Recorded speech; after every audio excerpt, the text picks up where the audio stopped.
నిన్న ఉత్తమ్ కుమార్ రెడ్డి గారు ఒక ప్రెస్ కాన్ఫరెన్స్ పెట్టి ఈ పక్క పొంట ఒక ముగ్గురు నాయకులను ఆ పక్క పొంట ఒక 5 నాయకులను కూర్చోబెట్టి పెద్ద ఉపోద్ఘాతం చెప్పినాడు. సివిల్ సప్లైస్ డిపార్ట్మెంటు 58,000 కోట్ల రూపాయల అప్పులల్లో ఉన్నది అని గర్వంగా చెప్పుకుంటున్నాడు ఆయన. 58,000 కోట్ల రూపాయల అప్పుల్లో సివిల్ సప్లైస్ డిపార్ట్మెంట్ ఉన్నది, 11,000 కోట్ల రూపాయల నష్టాల్లో ఉన్నది సివిల్ సప్లైస్ డిపార్ట్మెంట్ అని.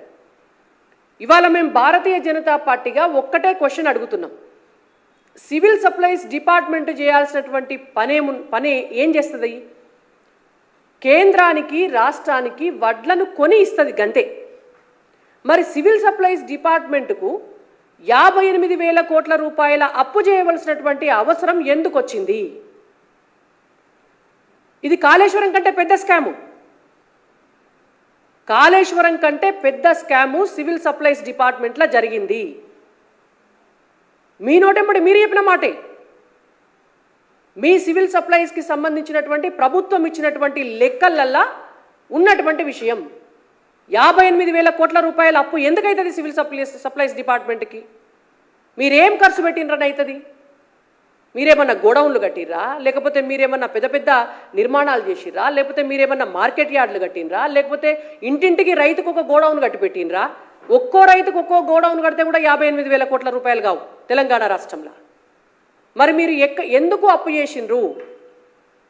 గత 10 సంవత్సరాల కాలంలో 58,000 కోట్ల రూపాయల అప్పు సివిల్ సప్లైస్ డిపార్ట్మెంట్కి అయింది అంటే కాళేశ్వరం కంటే పెద్ద స్కామ్ జరిగినట్టే లెక్క. మరి ఈ స్కామ్ను బయట పెట్టేటందుకు తెలంగాణ రాష్ట్ర ప్రభుత్వం ఎందుకు చర్యలు తీసుకుంటలేదు?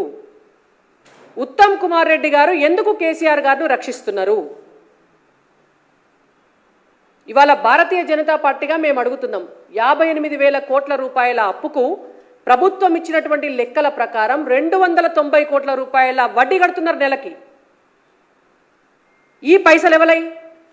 ఇవేమన్నా రేవంత్ రెడ్డి అత్తగారింటికి వచ్చి తెస్తున్న పైసలా? ఉత్తమ్ కుమార్ రెడ్డి గారికి వాళ్ళ అమ్మగారు వాళ్ళ నాయన ఇచ్చినటువంటి పైసలా? తెలంగాణ రాష్ట్ర ప్రజల పైసలు. ఎవల కోసం మీరు అప్పు చేసిండ్రు? ఎవల కోసం మీరు వడ్డీలు కడుతున్నారు? ఎవల కోసం సివిల్ సప్లైస్ని 11,000 కోట్ల నష్టాలలో ఉంచిండ్రు? దీని వెనుకాల ఉన్నటువంటి లోపాయికారి కుమ్ముక్కు గత బీఆర్ఎస్ పార్టీ ప్రభుత్వానికి రైస్ మిల్లర్లకు మధ్య ఉన్నటువంటి అవగాహన ఏం జరిగింది అనేటువంటిది ఈ ప్రభుత్వం ఎందుకు బయటపెడతలేదు? మేము రైస్ మిల్లర్స్ని అందరినీ అంటలేము, నిజాయితీ పరులు కూడా ఉంటారు రైస్ మిల్లర్స్లా.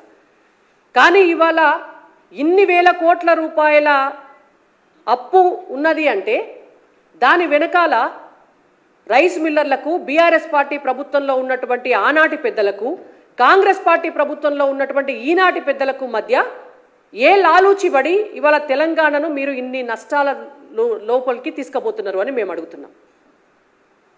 ఎందుకు దీనిపైన ఎంక్వైరీ వేయకూడదు అని మేము అడుగుతున్నాం. నిన్నగాక మొన్న ఒక రైస్ మిల్లర్స్ అసోసియేషన్ నాయకుడిని అరెస్టు చేసి అర్ధరాత్రి తీసుకుపోయి మెజిస్ట్రేట్ ముంగట ప్రవేశపెట్టిండ్రు. మరి మీరు అర్ధరాత్రి అరెస్టు చేసినటువంటి మెజిస్ట్రేట్ ముందు ప్రవేశపెట్టినటువంటి ఆ రైస్ మిల్లర్ ఓనర్ ఎవరైతే ఉన్నాడో ఆయన ద్వారా రాబట్టినటువంటి అంశాలేంటియో ప్రజల ముందు పబ్లిక్ డొమైన్లో పెట్టాలి. ఈ మొత్తం స్కామ్ వ్యవహారంలో ఎవరెవరున్నారో, ప్రభుత్వ ఎంక్వైరీలో ఏం తేలిందో, మీరు అతన్ని ఎందుకు అరెస్టు చేసిండ్రో, తీగలాగితే డొంక గదిలినట్టు మొత్తం వ్యవహారాలన్నీ కూడా పబ్లిక్ డొమైన్లో పెట్టాలి. ఎందుకంటే ఇది తెలంగాణ రాష్ట్రంలో ఉన్నటువంటి రైతులందరికీ సంబంధించినటువంటి అంశం, ఇది తెలంగాణ సంపదకు సంబంధించినటువంటి అంశం. ఇవాళ మేము ఒక్కటే డిమాండ్ చేస్తున్నాం. బీఆర్ఎస్ పార్టీని కాపాడడం కోసం, బీఆర్ఎస్ పార్టీ పెద్దలను కాపాడడం కోసం, ఇవాళ ఉన్నటువంటి కాంగ్రెస్ పార్టీ పెద్దలు వాళ్ళని వాళ్ళు కాపాడుకోవడం కోసం తెలంగాణ ప్రజల్ని మోసం చేసేటటువంటి ప్రక్రియ నడుస్తుంది. కాబట్టి మీకు నిజంగా నిజాయితీ ఉంటే, మీకు నిజంగా చిత్తశుద్ధి ఉంటే రేవంత్ రెడ్డి గారు మీ పట్ల, మీ సివిల్ సప్లైస్ డిపార్ట్మెంట్ పట్ల ఇప్పటికే మా బీజేఎల్పీ లీడర్ మహేశ్వర్ రెడ్డి గారు అనేక ఆరోపణలతోటి, మీకు అనేకమైనటువంటి ఆధారాలతోటి బయటపెట్టినటువంటి విషయం తెలుసు.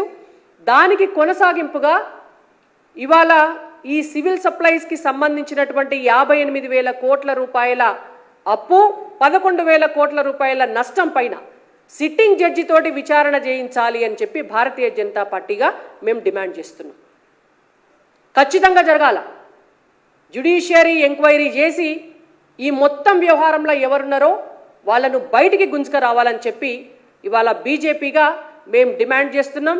లేని పక్షంలో ప్రజల ముందుకు మేమే భవిష్యత్తులో ఏమేం జరిగిందో తెలుసుకునేటువంటి ప్రయత్నం చేసి ఈ అంశాన్ని పెద్ద ఎత్తున భారతీయ జనతా పార్టీ ప్రజల దగ్గరికి తీసుకుపోయి రైతుల దగ్గరికి తీసుకుపోయి మీ లాలూచి ఏంటిది అనేటువంటిది బీఆర్ఎస్ పార్టీ తోటి మేము బయట పెడతామని కూడా హెచ్చరిస్తున్నాం.